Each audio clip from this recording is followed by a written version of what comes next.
what we're going to do is working on the back. There's a few different things that we're looking at. We saw it before. We're looking for any anomalies. We're looking for spinal differentiation, muscle differentiation. We're looking for color, all these kind of things. Predominantly today, Mark wants to sort of address his coughing. What we look at in Chinese medicine, that every vertebrae, there's a nerve that comes out and feeds different internal organs. So they're all named accordingly to that. So from lung, heart, diaphragm, liver, spleen, down to kidneys, lower intestine. So we can actually affect directly to those particular organs by needling those aspects. So today, because we have a cough, we're going to be doing the lung, diaphragm, and we're going to be doing the large intestine. We talk about an internal-external connection between the lung and large intestine in Chinese medicine, which is actually very good.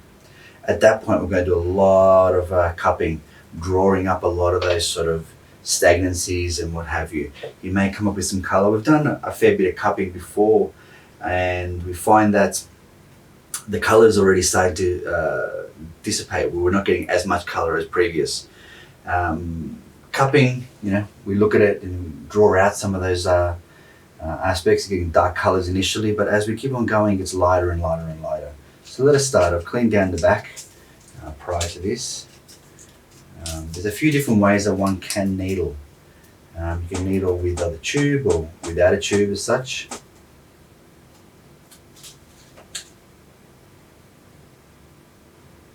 So just using a tube.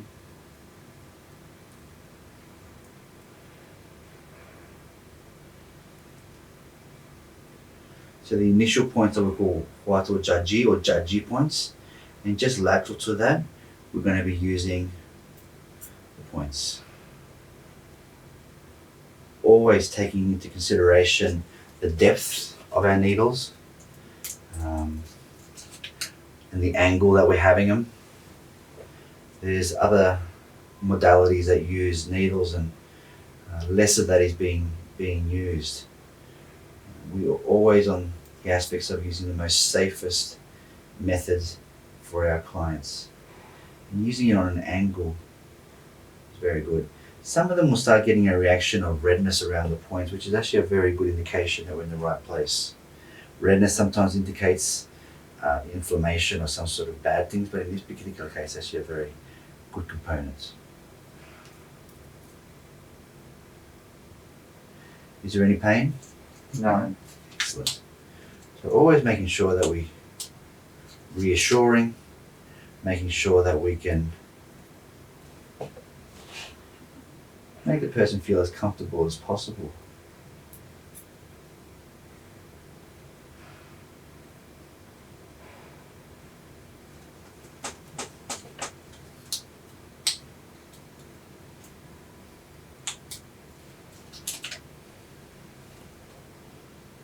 We've had a series of treatments, and these treatments are accumulated into a very good result. A result that was a very chronic condition for months and months without any resolution. And we've managed to get some resolution every time we have a treatment to improve further and further and further. So we've got the landmarks, these hips, we'll be using areas. So a lot of times I talk with the clients, and occasionally I'll concentrate and just make sure that we're in the right place. So we're going to do a little bit of cupping down the we call the bladder channels. I tend to always want to use the same size cups in the areas. One of the biggest dramas that we have is people don't use them appropriately, the cups. So this is what's called a static version of cupping. You can also have flash cupping. Yeah. But for this particular type, I'd like to just create a static effect.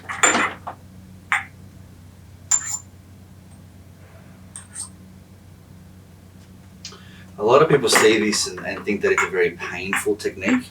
You'll find that it's not so much a painful technique, but more of a drawing up of the skin. Yes, a little bit of tension.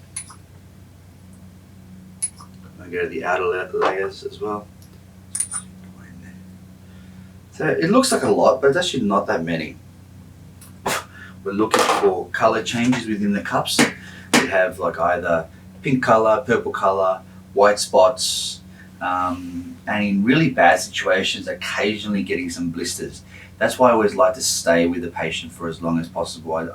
I first do no harm to the patient, so we're looking for all those color changes more so than anything else.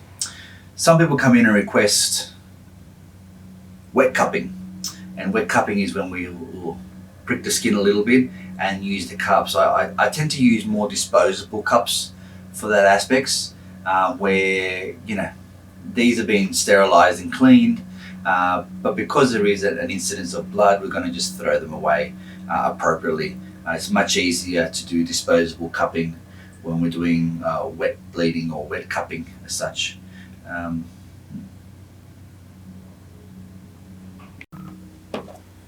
So we can also at the same time use some of the muscle points or around the shoulder points.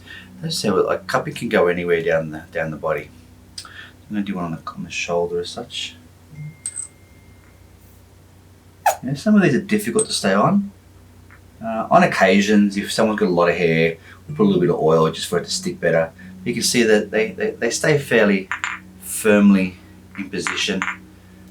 Occasionally they will fall off, but we just reapply them as necessary. Okay, so we're going to take them off. When we do take them off, we're trying to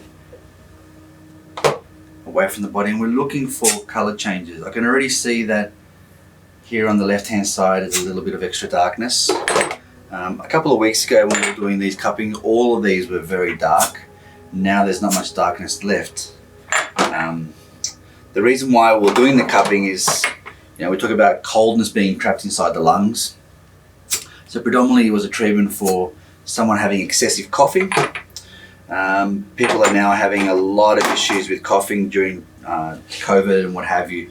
Not suggesting that we're treating COVID in any which way, but we're treating more a symptom, and the symptom is a cough. So the coughing can come from many different aspects. This is just a one good way to try and relieve some of the coughing aspects. So we've left the dark one to the very end. As you can see there, these are fairly light, and the last one is going to be the darkest one available. So we're looking at the bottoms of the lungs and trying to get to those areas. There's a little bit of darkness in here, which is good. Predominantly the others are fine. There was a lot of imbalances when we first started. You can see that's the last one. We'll take that off there. You can see that it's fairly dark, but the color starts changing straight away. So you'll find that this purple mark will be gone probably in about 1 or 2 days.